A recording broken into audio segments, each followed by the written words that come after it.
tell me about some roadblocks you faced, and if there's any of them that has ever like pushed you to the point of, okay, maybe I don't want to do this anymore.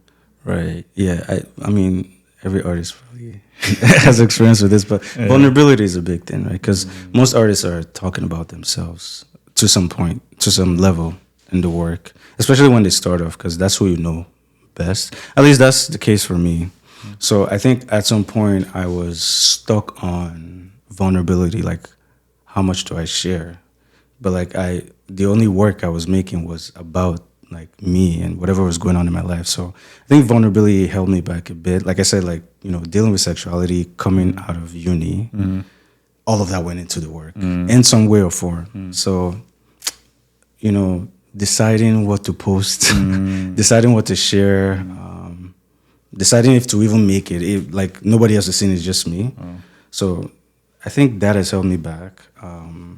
Even now, I would say now what's more holding me back is like just, I don't know, I feel like there's a world that I'm starting to realize that is like the art world, and then there's, financial, all these implications with it. But yeah, at different points there's been one or two things that's like, but you just gotta punch through, I guess. At least for me, that's what. Yeah. Did you, in the moment, you felt that was just part of the journey, basically? Yeah.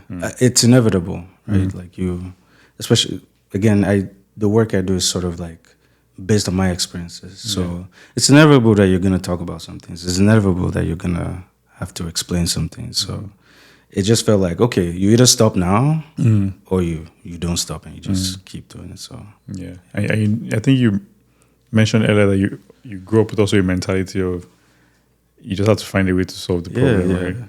Engineering. Engineering.